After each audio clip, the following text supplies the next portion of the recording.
नमस्कार दोस्तों, मैं हूं विवेक सिंह। फ्यूचर आईटीएन पे आपका स्वागत है। तो बच्चों, आज हम लोगों का डिफरेंशियल इक्वेशन का ये सेकंड क्लास है। आपसे रिक्वेस्ट है कि अगर आपकी पहली क्लास मिस हो गई है तो आप ज़रूर हमारा जो यूट्यूब चैनल है फ्यूचर आईटीएन विवेक सर, उस पर आप जाइए और उसको ज़रूर देखिए, क्योंकि बच्चों ये क्लासेस कंटिन्यूएशन में हैं।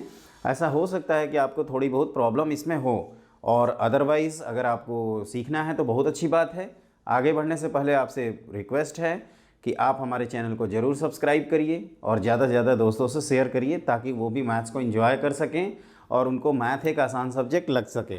तो आज हम लोग, जैसे कि हमने आपको स्टार्टिंग में इंट्रोडक्शन क्लास में भी बता दिया था, बेसिक क्लास में, कि जो method of solving differential equation है उसमें हम लोग 7 मेथड पढ़ेंगे। पहला मेथड है वेरिएबल सेपरेबल, जिसमें अब नाम से ही लग रहा है कि वेरिएबल सेपरेट हो जा रहे हैं। दूसरा होता है आपका रिड्यूसिबल टू वेरिएबल सेपरेबल, मतलब ऐसा कुछ करेंगे जिससे वेरिएबल सेपरेबल वाला पार्ट में आ जाए हम लोग। फिर तीसरा होता है होमोजीनियस डिफरेंशियल इक्वेशन। फिर फोर्थ होता है आपका रिड्यूसिबल टू होमोजीनियस, जो कि उतना ज़्यादा खास इंपॉर्टेंट नहीं है, लेकिन हम लोग उसके भी केसेस देखेंगे। और जो पांचवा पार्ट है वो आपका लीनियर डिफरेंशियल इक्वेशन है। छठवां रिड्यूसिबल टू लीनियर है, जिसमें Bernoulli equation, Bernoulli differential equation पढ़ेंगे। ये बर्नौली भाई साहब वही साइंटिस्ट है जो आप हाइड्रोडायनामिक्स में पढ़ते हो। फिर उसके बाद आप लास्ट में इंटीग्रेबल कॉम्बिनेशन पढ़ेंगे, और ज्योमेट्रिकल इंटरप्रिटेशन तो हर पार्ट में चलेगा। तो सबसे पहले वेरिएबल सेपरेबल की बात करते हैं, फिर ज्योमेट्रिकली आपको बता देंगे कि क्या क्या ध्यान रखना है, और वो हम लोग हर क्वेश्चन में अप्लाई करते चलेंगे। वैसे टेंजेंट नॉर्मल में हमने ज्योमेट्री के बारे में बहुत कुछ आइडिया आपको दे दिया है, सब टेंजेंट क्या है, सब नॉर्मल क्या है, आई होप आपको क्लियर होगा। The method of solving differential equation में पहला है कि वेरिएबल सेपरेबल। तो देखो ये क्या है, ध्यान से थोड़ा समझिएगा, नाम से ही ये वेरिएबल सेपरेट हो जा रहे हैं। तो लेट, मान लीजिए आपको कोई डिफरेंशियल इक्वेशन दिया है dy बाई डी एक्स, और हमें फर्स्ट ऑर्डर फर्स्ट डिग्री का ही केवल सॉल्व करना है अपने सिलेबस में। f ऑफ एक्स वाई है ना, इस तरह से कुछ गिवन है, इज गिवन। क्लियर। अब ऐसा कुछ है कि आपने ये देखा कि ये जो f ऑफ एक्स वाई है, इसके जो x और y हैं वो आप अलग अलग फंक्शन बना के स्प्लिट कर सकते हो। ध्यान से समझिएगा। तो देन आप क्या करोगे, dy बाई डी एक्स की वैल्यू लिख दोगे small f of x into g of y. Clear, यहाँ तक समझ में आ गया।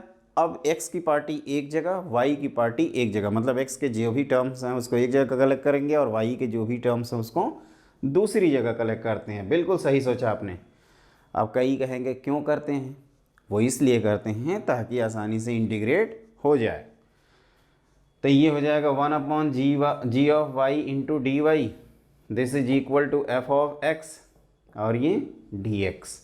यहाँ तक सही है। अब इसको इंटीग्रेट कर देते हैं, तो ये 1/जी of y into d y equal to integration of f of x d x. और चूँकि हम लोग एक तरफ इंटीग्रेशन कांस्टेंट लगाएंगे, आपको दोनों तरफ लगाने की कोई ज़रूरत नहीं है, तो ये ध्यान रखिएगा, है ना। जैसे एक सिंपल सा एग्जांपल दूं, तो आपको suppose dy by d x equal to इस तरह से लिखा है 2xy, है ना, और आपको सॉल्व करना है। एक सिंपल सा एग्जांपल दे रहे हैं, तो यहाँ से अब क्या करेंगे, आप y को एक तरफ लाइए, तो dy by y equal to ये हो जाएगा 2x dx। यहाँ तक सही है। अब आप इसको इंटीग्रेट कर दीजिए, तो dy by y equal to integration of 2x dx। dy by y का इंटीग्रेशन होगा ln of modulus of y, और 2x का x का होता है x स्क्वायर, मतलब x स्क्वायर बाई 2, तो ये x स्क्वायर हो जाएगा, और प्लस इंटीग्रेशन कांस्टेंट। तो ये हम लोगों को करना है कि अगर ये मान लीजिए आपका क्वेश्चन है, तो उसको हम लोग इस तरह से सॉल्व करते हैं, है ना। तो इसमें आपने ये सीखा है कि वेरिएबल सेपरेबल का मतलब वेरिएबल सेपरेट हो जाते हैं। इसमें आपको ज़्यादा मेहनत नहीं करनी पड़ती है, बस आपको ये ध्यान रखना होता है कि ये जो y के टर्म्स हैं उसको y की वाले dy के साथ कंबाइन करेंगे, और जो x के टर्म्स हैं उसको dx के साथ कंबाइन करेंगे, और फिर इसको इंटीग्रेट कर देंगे। जैसे हम लोग इंटीग्रेट करेंगे तो आप एक डाउट पूछ सकते हैं कि सर इधर c1 लगा दीजिए इंटीग्रेशन कांस्टेंट, इधर c2 लगा दीजिए। बच्चों ध्यान से सुनना, इसको भूल जाते हो आप सब। तो आप क्या करिए, C1 और C2 दो आएंगे, तो C1 माइनस C2 या C2 माइनस C1 को हमने मान लीजिए कि C लिख दिया है। इस तरह से किया हूँ तो कांस्टेंट एक ही रहेगा, जिसको हम लोग कहते थे number of arbitrary constants, independent constant. तो ये ध्यान रखिएगा वेरिएबल सेपरेबल में बस इसी तरह से होता है। ये एक छोटा सा क्वेश्चन लिए हैं और ताकि आपका थोड़ा मोरालिटी हाई हो जाए। और ये बहुत आसान सेक्शन है बच्चों, डिफरेंशियल इक्वेशन के नंबर मतलब फ्री में आपको मिलना चाहिए। तो मतलब फ्री मतलब मेहनत तो करनी ही पड़ेगी, ऐसा नहीं है कि बिना मेहनत किए हमें खाने को मिल जाएगा, खाओ खाओ खाओ खाओ खाओ, ऐसा कुछ नहीं है ना। तो इसको आराम से नोट कर लिया। ये हमेशा होगा, जब भी ऐसा होगा हम लोग इस पर फॉलो करेंगे। और ये चूँकि पहला मेथड है हम उसी ऑर्डर में बता रहे हैं। आगे जैसे होमोजीनियस में जाएंगे तो वेरिएबल सेपरेबल हर जगह लगेगा, है ना। तो अब आप लिखिए, अब इस पे बेस कुछ क्वेश्चन करके वार्म अप कर लेते हैं, या उससे पहले ऐसा करते हैं कि पहले एक क्वेश्चन और फिर ज्योमेट्री सेक्शन देखते हैं। तो लिखिए क्वेश्चन। देखिए बच्चों, हमने एक क्वेश्चन लिख रखा है, x solve the differential equation. अब कुछ नहीं कहा जाए तो हम लोग जनरल सोल्यूशन निकालेंगे। पर्टिकुलर सोल्यूशन निकालने के लिए आपको कांस्टेंट निकालने के लिए इंफॉर्मेशन दी जाएगी। X y d y by d x equal to 1 + y² upon 1 + x² times 1 + x + x²। आप ध्यान से देखिए, कई स्टूडेंट कहते हैं कि सर आप यही चैप्टर वही सेक्शन पढ़ा रहे हैं, तो ये ऑब्वियस है कि आप वेरिएबल सेपरेबल के ही एग्जाम्पल देंगे। एक बार मिक्स टाइप के क्वेश्चंस कराएंगे तब हम जाने, तो उसके भी टाइम आएंगे बच्चों। पहले 4-4 क्वेश्चन कर लेते हैं सबके। तो देखो ये दिया हुआ है x y d y by d x equal to 1 + y² upon 1 + x² times 1 + x + x²। Clear. अब हम लोग क्या करते हैं, जो y वाली पार्टी है उसको एक जगह लिखते हैं। तो y dy whole divided by 1 + y², समझना इस चीज़ को, इक्वल टू ये आप लिखोगे 1 + x + x² whole divided by, इसको आप चाहें तो ऐसे लिख दीजिए x टाइम्स 1 + x², और ये dx लिखो, है ना। अब इसको अलग अलग तोड़ देते हैं। तो यहाँ देखो बच्चों, ये 1/2 टाइम्स, आप इसको इंटीग्रेट करने के लिए 2y dy whole divided by 1 + y², और इधर स्प्लिट करोगे तो ये कैंसिल होकर 1/x + 1 अपॉन 1 + x² dx बन जाएगा। देखो यहाँ पे क्या है ना कि मेरा एक सजेशन ये है बच्चों कि आपको थोड़ा बहुत इंटीग्रेशन आना चाहिए। तो ये t है तो ये dt है, तो ये 1/2 टाइम्स ln ऑफ, और 1/y² positive, 1 + y² positive quantity है, तो इसलिए हमने मॉड जानबूझ के नहीं लगाया है। अगर आपको लगता है तो आप लगा सकते हैं। और ये क्या हो जाएगा, ln of modulus of x plus tan inverse x, और प्लस इंटीग्रेशन कांस्टेंट c। तो ये हो जाएगा। कभी कभी क्या होता है ना कि हमें आगे एग्जाम में सिंप्लीफाई करने की भी ज़रूरत पड़ती है, तो वो फर्दर हम लोग सिंप्लीफाई कर देंगे। वैसे ऑप्शंस पे डिपेंड करता है कि किस तरह का ऑप्शन दिया है। जिस तरह का ऑप्शन दिया हो वैसे मैनिपुलेशन हम लोग अडॉप्ट कर लेते हैं, और देन इन देयर सिचुएशन में हम लोग कर लेते हैं। तो कुल मिला के ये है कि y dy और अपॉन 1 + y² को एक तरफ ले जा, ये पार्टी को हमने जानबूझ के एक्सचेंज किया, फिर एक बार एक्सचेंज करते उससे अच्छा इस ऑर्डर में लिखे ताकि ये और ये कैंसिल होकर 1/x बचे, और यहाँ पे x कैंसिल होकर 1 अपॉन 1 + x² बचे, और इन दोनों का इंटीग्रेशन, एक का log ऑफ mod x, इसका tan inverse x, we already know that बच्चों। तो उसके बाद हमने क्या किया, कांस्टेंट ऑफ इंटीग्रेशन लगा दिया, और विच is the required solution, which is the required solution of given differential equation, required solution of given differential equation, है ना। इस तरह से हम लोगों ने सॉल्व कर लिया, विच is the required solution of the given differential equation, और इस तरह से हमारा क्वेश्चन काफ़ी अच्छे से कंप्लीट भी हो गया। क्लियर। तो I hope it should be clear to all of you. सबको क्लियर है, सबको क्लियर है, हो गया ना। अब आप लिखिए। अब देखो इसमें क्या होता है कि कुछ ज्योमेट्री से रिलेटेड प्रॉब्लम्स आती हैं, तो वो हम लोग सॉल्व करेंगे।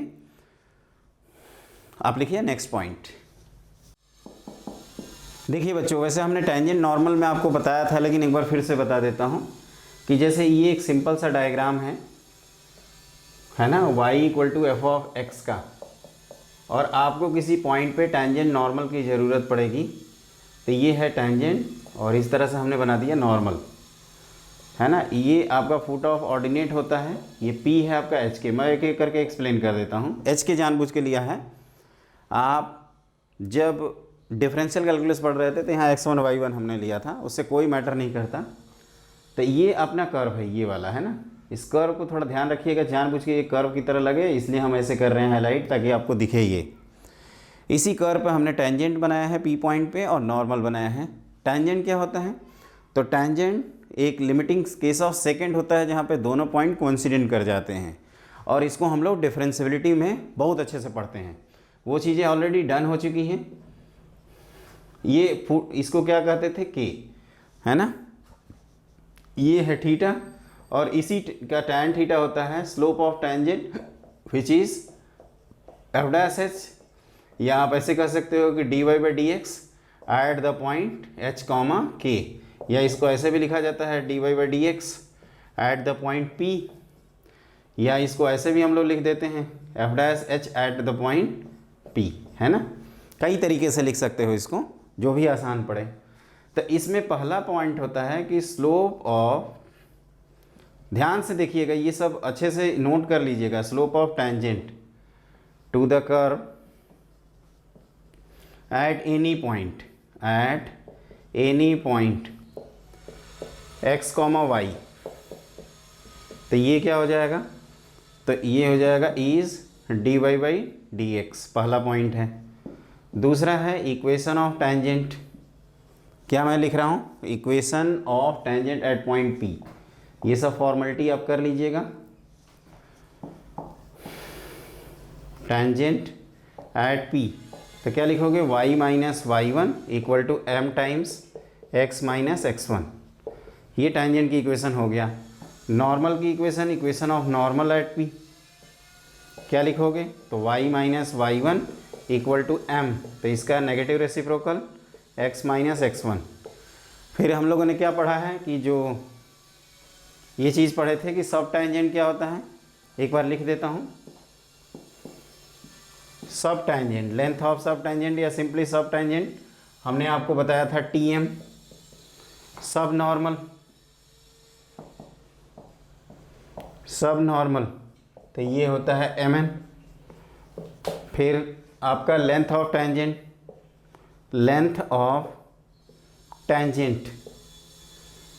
तो ये होता है आपका बच्चों PT। और लेंथ ऑफ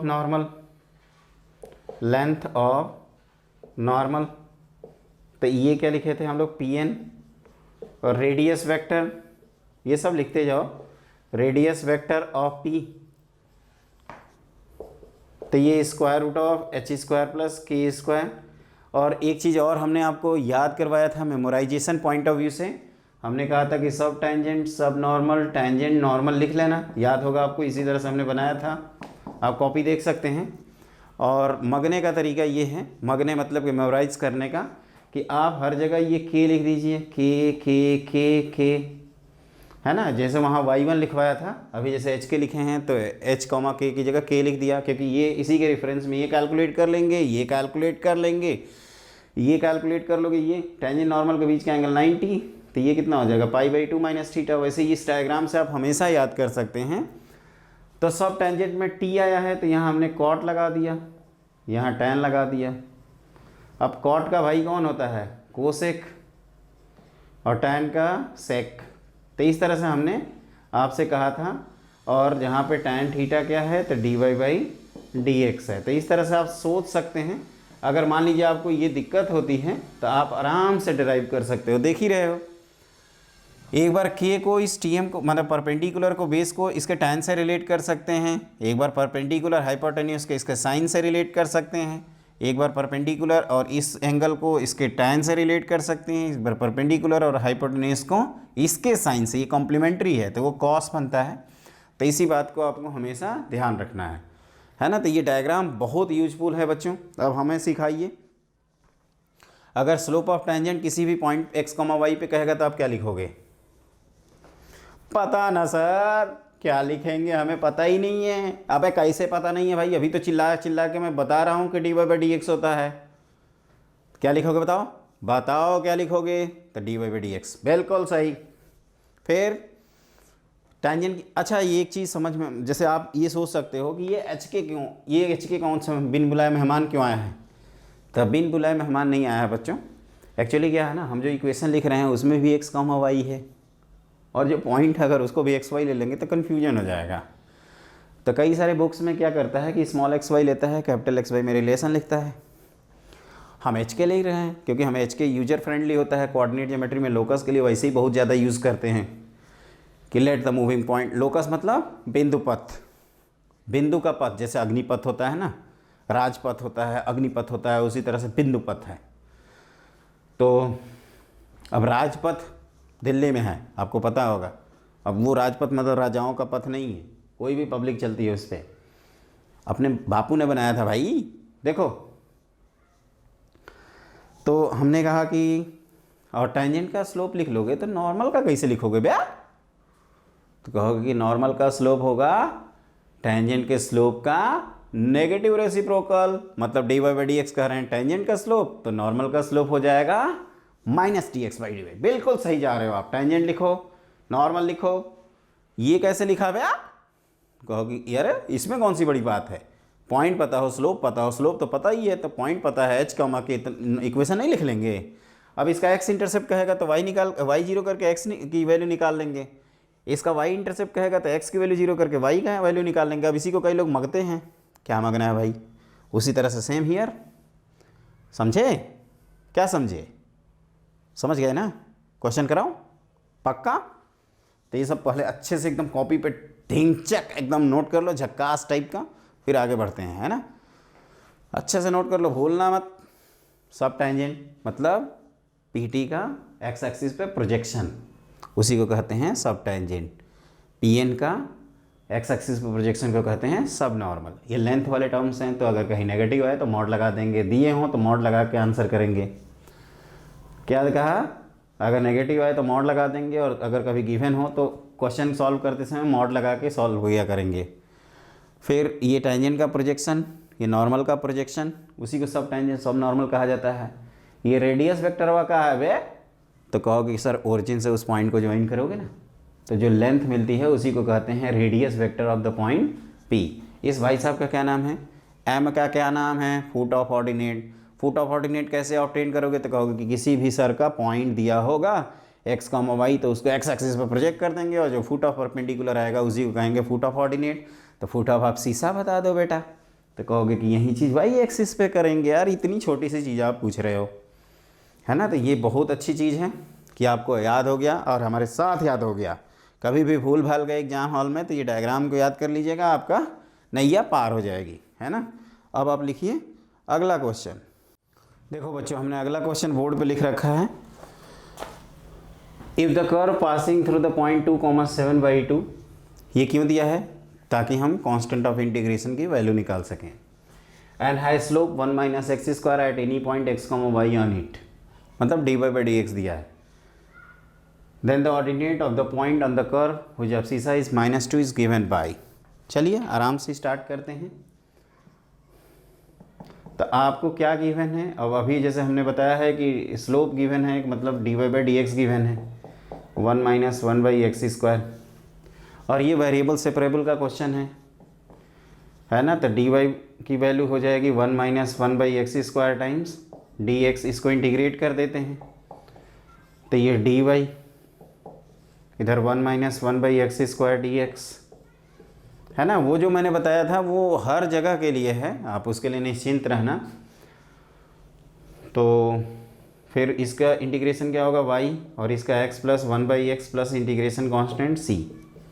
अब आपको ये दिखाया गया है कि it passes through the point 2,7/2, तो 7/2 रख देते हैं y की जगह, और ये 2 + 1/2 प्लस c। तो यहाँ से आपको c की वैल्यू मिल जाती है, ये 7/2 इक्वल टू ये कितना होता है 5/2 प्लस c। तो c की वैल्यू मिल गई आपको 1 के इक्वल। तो कर्व मिल गया, curve is y = x + 1/x + 1 at x = -2।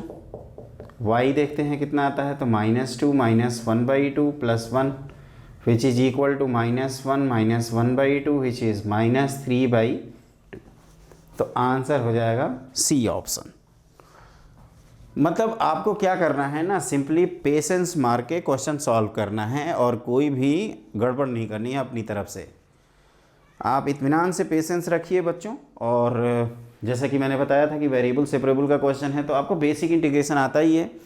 Constant of integration निकालने के लिए हमेशा ऑप्शंस दिया रहेगा, उससे आप कांस्टेंट ऑफ इंटीग्रेशन कर लोगे और इस तरह से हमारा क्वेश्चन सॉल्व हो जाएगा, बहुत अच्छी तरह से सॉल्व हो जाएगा। एक बार अच्छे से देख लीजिए। अगर इसके बाद भी अगर किसी को डाउट हो तो वो ज़रूर पूछेगा। I hope it should be clear to all of you. सब लोगों को क्लियर है? 100% सब कुछ क्लियर हो गया? एक बार अच्छे से देख लीजिए। क्या किया हमने, पहले देखो dy/dx 1 - 1/x² दिया है तो इसको इंटीग्रेट किया तो x + 1/x, ये तो आता ही है ना, इसको डिफ्रेंशिएट कर दो, ये आ जाएगा। फिर ये कर्व पॉइंट से पास कर रहा था 7/2 और 2 रखा तो 2 + 1/2 5/2 हो गया।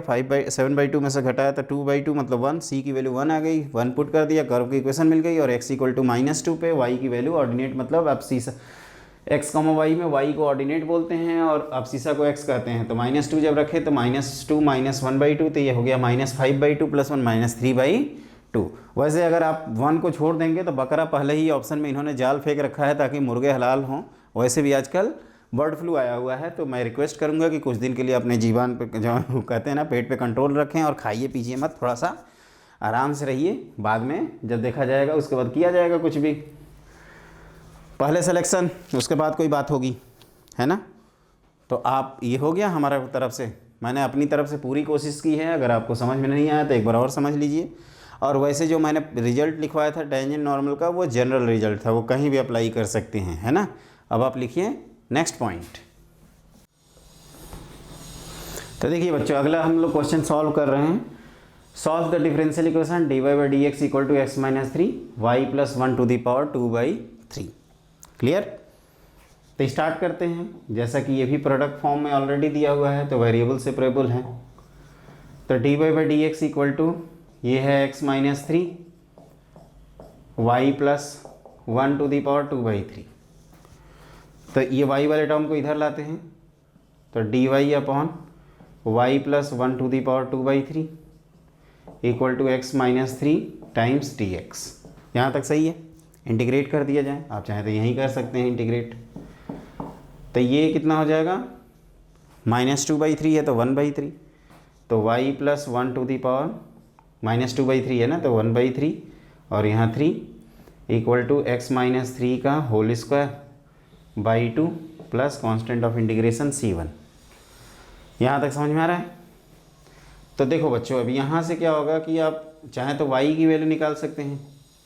y + 1 ⁴ 1/3 = x - 3 का होल स्क्वायर बाई 6 और ये प्लस c1 की जगह अब c2 लिख देते हैं, है ना। पहले c लिखते हैं फिर c1 लिख देते हैं, उससे कोई फ़र्क नहीं पड़ेगा। अब होल स्क्वायर भी कर दो, ये सब कांस्टेंट में एडजस्ट होगा, है ना। तो कांस्टेंट तो हमें कुल मिला के एक एडजस्टमेंट के तौर पे ऐड कर देना है। तो आप यहाँ से y की जो वैल्यू निकालेंगे तो ये हो जाएगा, क्यूबिक कर दीजिए तो x - 3 का whole square by 6 plus c1 का होल क्यूब -1। और एक चीज़ ध्यान रखना कि हमने आपको 2 सोल्यूशन बताए थे, एक बताया था जनरल सोल्यूशन, एक पर्टिकुलर सोल्यूशन, और एक और बताया था सिंगुलर सोल्यूशन। तो हमने ये भी कहा था कि जब भी कुछ नॉन कन्वेंशनल स्टेप लेते हैं तो ये क्रिएट होता है। अब जैसे हम अंडरस्टूड है कि इस टर्म से डिवाइड कर रहे हैं तो ये पहले से ही हमारे मन में ये ख्याल आ गया है कि y ये टर्म 0 नहीं हो सकता, मतलब y + 1 कभी 0 नहीं हो सकता है, क्योंकि अगर y + 1 बच्चों 0 होगा तो इसका मतलब आप डिवाइड नहीं कर सकते, ये कॉमन सेंस है। तो हमें ये देखना होगा कि क्या y की वैल्यू -1 सेटिस्फाई करेगी क्या इस इक्वेशन को। तो अगर हम y की वैल्यू -1 ले लें तो ये डेरिवेटिव क्या हो जाएगा, 0, मतलब डेरिवेटिव कह रहे हैं ये राइट साइड 0 हो जाएगा और जो लेफ़्ट साइड है वो क्या हो जाएगा, -1 का डेरिवेटिव क्या होता है, 0, तो वो भी तो सेटिस्फाई कर रहा है। तो एक y = -1 भी आंसर आएगा। हाँ, एक चीज़ ध्यान रखना, ये जो मैंने लिखा है आप इस स्टेज पे भी छोड़ सकते हैं, वो क्वेश्चन में डिपेंड करेगा। अगर आपको द सॉल्यूशन और इस तरह से 4 ऑप्शन में दे दिया जाए, ऐसा हो सकता है कि ये ऑप्शन बच्चों न दिया हो, केवल y इक्वल टू -1 ऑप्शन दिया हो।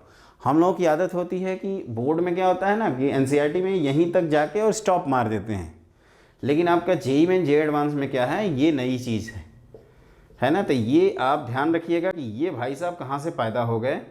वो इसलिए पैदा हुए क्योंकि जो डिवाइड कर रहे थे, आप एनसीईआरटी में एक चीज़ मेंशन किया है हर क्वेश्चन में कि जैसे एक्स स्क्वायर से डिवाइड करने वाला स्टेप है तो एक्स नॉट इक्वल टू 0, उन्होंने पहले ही सिंगुलर सोल्यूशन वाले पार्ट को रिमूव कर रखा है ताकि बच्चे कंफ्यूज ना हो। तो आप इसको ध्यान रखिएगा, it is a good problem.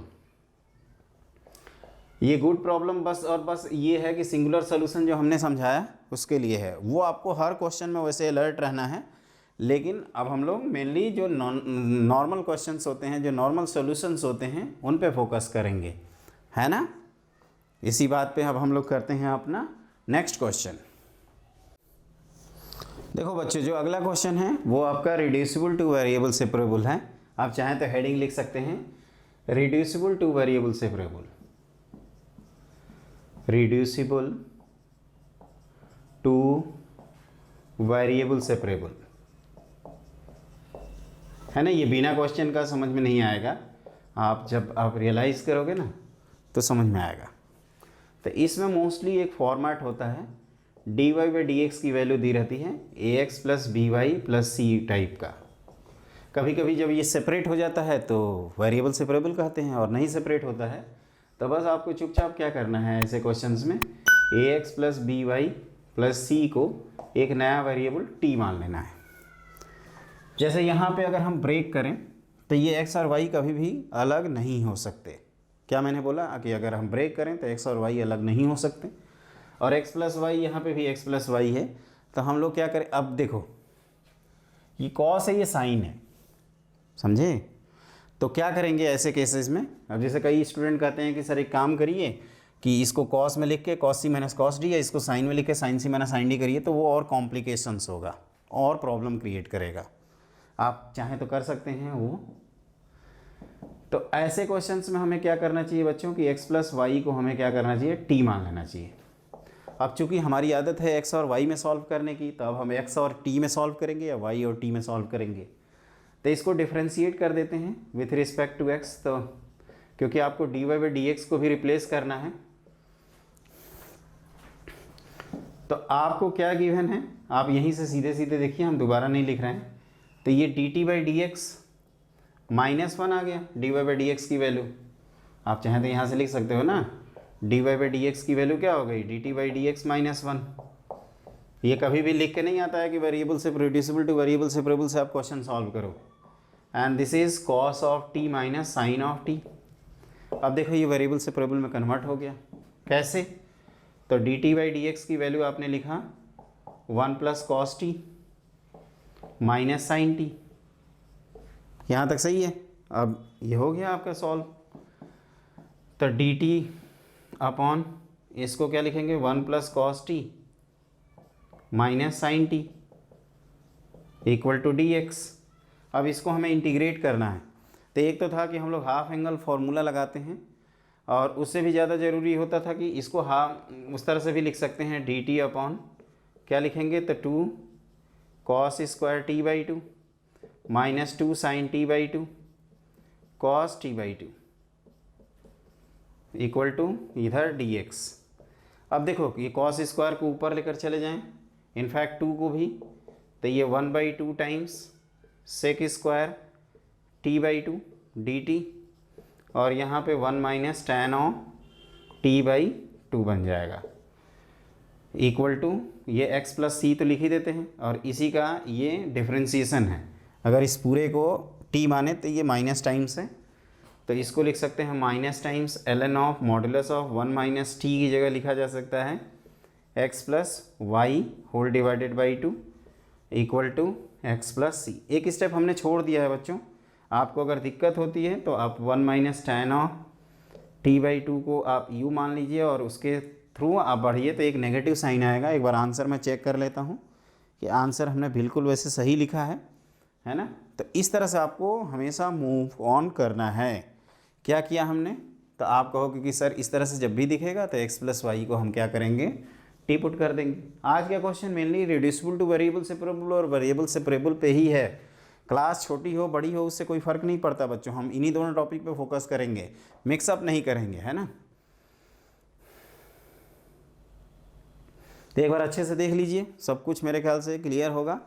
I hope it should be clear to all of you. समझ में आ गया सबको? सबको समझ में आ गया? तो इसी बात पे लिखिए अगला क्वेश्चन। देखिए बच्चों, अगला है सॉल्व द डिफरेंशियल इक्वेशन, और ये आपके सामने डिफरेंशियल इक्वेशन दिया हुआ है। तो अगेन ये x plus y plus one f of x plus b y plus c type का फॉर्म है। इसमें लीनियर फॉर्म रहता है या कुछ ऐसा रहता है जिसको हम सब्स्टिट्यूट करें तो वेरिएबल सेपरेबल में कन्वर्ट हो जाता है।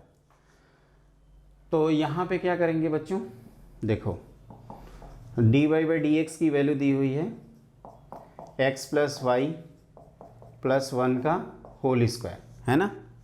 इक्वेशन नंबर 1 इसको मानते हैं। क्लियर? अब आप क्या करिए, यहाँ पे आप ध्यान से देखिएगा, थोड़ा सा एकदम अच्छे से देखिएगा कि put x plus y plus one equal to t. हमने x plus y plus one को क्या माना? t माना। ये इक्वेशन नंबर 2 है। तो इसको डिफ्रेंशिएट करेंगे तो 1 plus d y by d x, और 1 का differentiation 0 equal to d t by d x. तो यहाँ से आपको d y by d x की वैल्यू मिल गई। एक्चुअली हम t और x में लाना चाहते हैं ताकि हमें ज़्यादा वेरिएबल्स इन्वॉल्व ना करना पड़े। तो ये -1, ये इक्वेशन नंबर 3। तो आप देखोगे यहाँ से we get d t by d x -1 equal to t square. यहाँ तक समझ में आ रहा है? अब हम क्या करेंगे, d t by d x equal to 1 plus t square. तो d t upon 1 plus t square equal to, यहाँ क्या लिखेंगे, डी एक्स।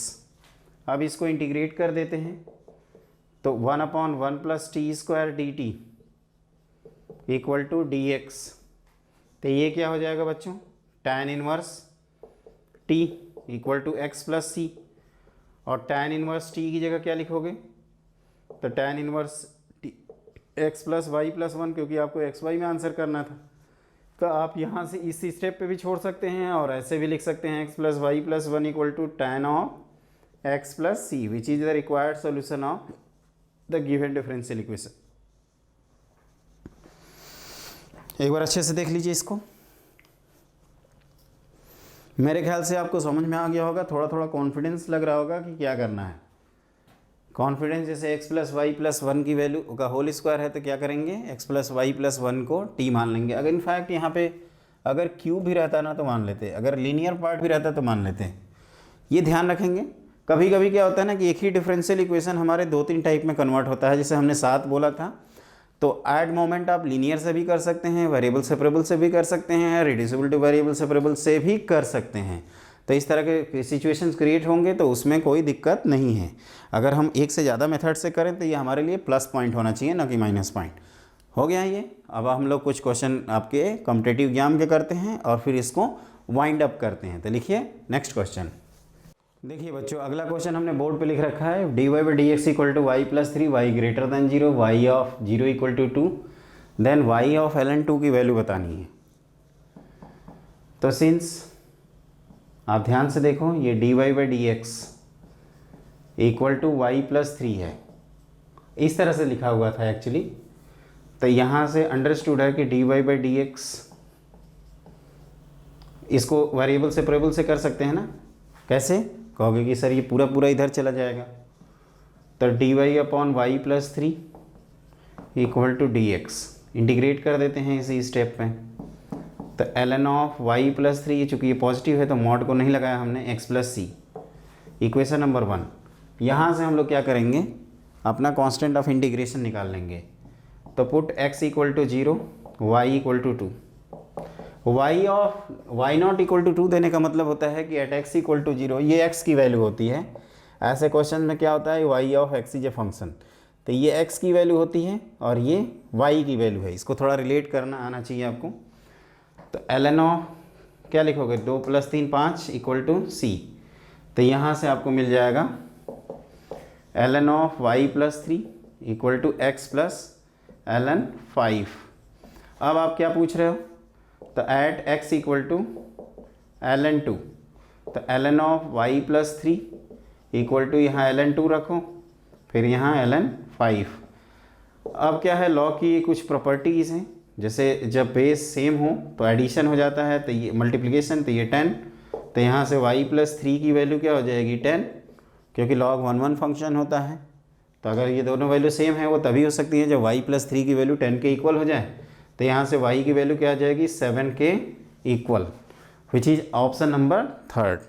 तो ये करना है, इसमें कुछ प्रॉपर्टीज आपकी लॉग की हैं। इसमें स्मार्टनेस यही होती है कि जब कॉम्बिनेशन ऑफ 2 और मोर कंसेप्ट आ जाता है, जैसे यहाँ पे थोड़ा बहुत है, यहाँ लॉग की प्रॉपर्टी का यूज़ करा रहा है, तो वो समझ में आ जाना चाहिए आपको। थोड़ा बहुत लॉग की प्रॉपर्टी तो यार हम लोग बचपन से सीखे हैं, कोई नई बात थोड़े है हमारे लिए। तो इस तरह से हमने ये क्वेश्चन कंप्लीट कर लिया। मेरे ख्याल से आपको थोड़ा बहुत कॉन्फिडेंस भी आया होगा। अब आप लिखिए नेक्स्ट क्वेश्चन। देखो बच्चों, अगला क्वेश्चन हमने लिखा है the curve that passing through 2, 3 and has the property. एक कर्व है जो 2, 3 से पास हो रहा है। 2, 3 से मतलब फर्स्ट क्वाड्रेंट के पॉइंट से पास हो रहा है, और उसकी एक प्रॉपर्टी है कि the segment of any tangent to it, मतलब कोई भी उसका टेंजेंट है, उसका जो सेगमेंट है between the coordinate axis is bisected by the point of contact is given bye. उस कर्व की इक्वेशन आपको निकालनी है। वैसे 4 ऑप्शन दिए थे, इलिप्स, पैराबोला, हाइपरबोला का, लेकिन हमने वो ऑप्शंस नहीं लिखे हैं। तो यहाँ पे ये डायग्राम बनाएंगे इस तरह से। कोई मान लीजिए कर्व है, ये ये कोई भी पॉइंट लेते हैं अगर h, k, तो ख़ास बात ये है कि अगर टेंजेंट ड्रॉ करेंगे तो ये टेंजेंट a और b पे अगर इंटरसेक्ट कर रहा है तो ये AB का P मिड पॉइंट है। तो बच्चों ये मिड पॉइंट थ्योरम से, ये मिड पॉइंट फार्मूले से ये 2h, 0 और ये 0, 2 के तो लिख ही सकते हो, ताकि इसका मिड पॉइंट P बन सके।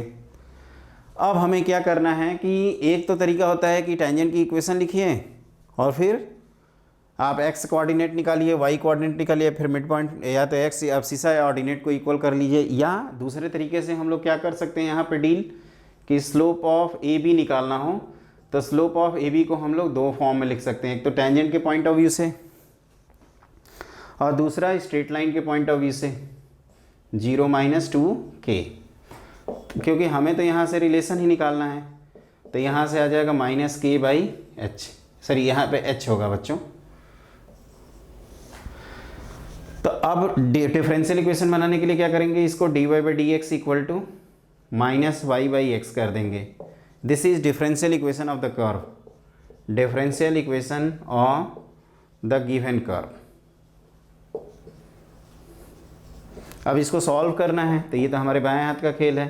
dy/y प्लस dx/x इंटीग्रेशन कर दो = कांस्टेंट। तो ये क्या लिखोगे ln x, इसको भी ln c लिख देंगे, है ना। तो ये ln x plus ln y = ln c, ताकि लॉग गायब हो जाए। तो यहाँ से xy = c आएगा। और चूंकि ये कर्व 2, 3 से पास कर रहा है, इट पासिंग थ्रू 2, 3,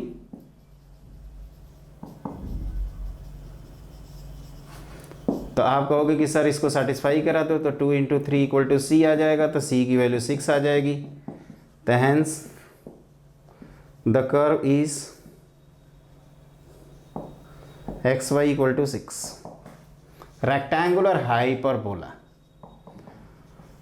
है ना बच्चों। तो इस तरह से हमने कुछ क्वेश्चन अभी किए हैं। एक क्वेश्चन और करते हैं, फिर इस क्लास को वाइंड अप करेंगे। तो यही है, आपको टेंजेंट का इक्वेशन, नॉर्मल का इक्वेशन, ये सब आना चाहिए, इसीलिए हमने ज्योमेट्रिकल इंटरप्रिटेशन बताया था। समझ में आया आपको? मेरे ख्याल से आपको समझ में आ गया होगा। तो देखो मैंने क्या किया कि इसी स्ट्रेट लाइन को, आप देखने में लग रहा होगा कि डंडियाँ हैं, लेकिन आप ऐसे लाइन खींच देना अच्छे से, है ना। कई कह रहे हैं कि नहीं सर अभी खींच दो, चलो भाई हम खींच ही देते हैं, है ना। ये है। तो हमने ये कहा कि जैसे ये दिया हुआ है कि सेगमेंट एनी टेंजेंट, ये लिखा है ना कि has the property the segment of any tangent to it lying between the coordinate axis is bisected at the point of contact. ये पॉइंट ऑफ कांटेक्ट है, ये सेगमेंट यहाँ पे बाइसेक्ट हो जा रहा है, मतलब इसका मिड पॉइंट ये है। तो हमने इसको एच के माना, तो इसको 2h, जैसे रेशियो दिया रहता है ना, तो इसको a, 0, 0, b मान के वो रेशियो निकाल लेते हैं, जो जेई 2006 में क्वेश्चन आया हुआ है।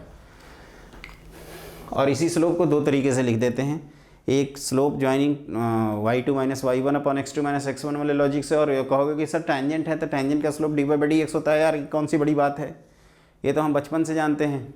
तो आप उस तरह से लिख दो और फिर दोनों को इक्वेट कर दो और लास्ट में f' को dy/dx कर देना। जहाँ भी f' आए उसको dy/dx, h को x, k को y कर देना, है ना। वो हमने टेंजेंट नॉर्मल तक ही बताया था, लेकिन जब डिफरेंशियल इक्वेशन में ज़रूरत पड़ती है तो हमें क्या करना पड़ता है, हमें ये करना पड़ता है बच्चों की आराम से, इत्मीनान से, चिल आउट करते हुए, जो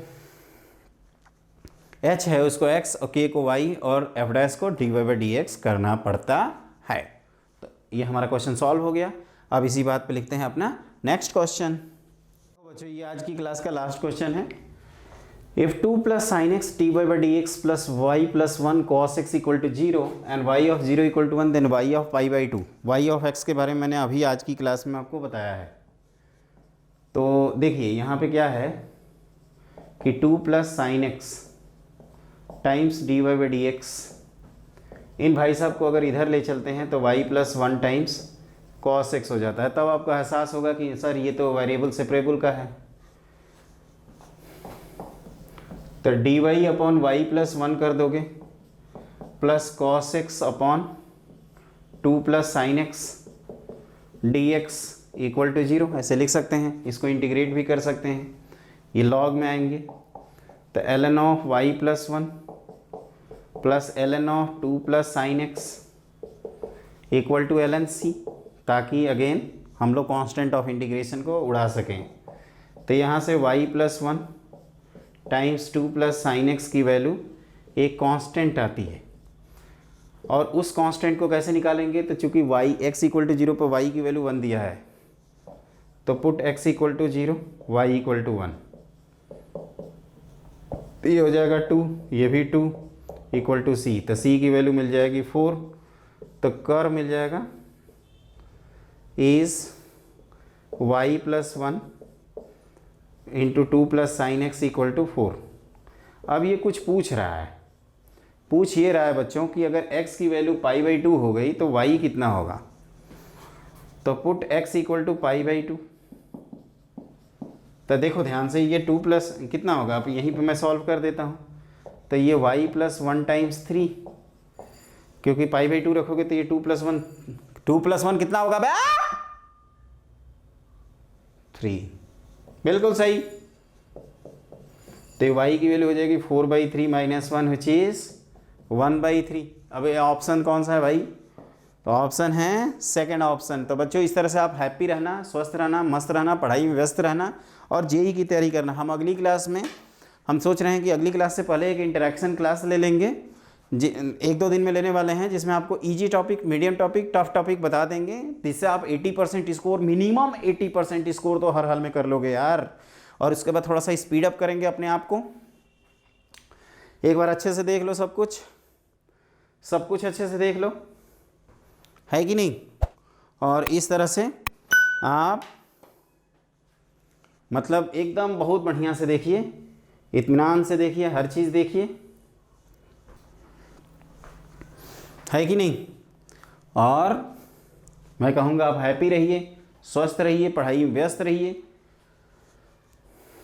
और हमारे चैनल को सब्सक्राइब करिए, लाइक करिए, शेयर करिए। और बच्चों एक मैं ये कह रहा था ना कि हम आपको अब अगली क्लास में जो हम लोग पढ़ेंगे वो होमोजीनियस, रिड्यूसिबल टू होमोजीनियस, और कोशिश करेंगे कि लीनियर डिफरेंशियल इक्वेशन को भी काम तमाम कर दें, है ना।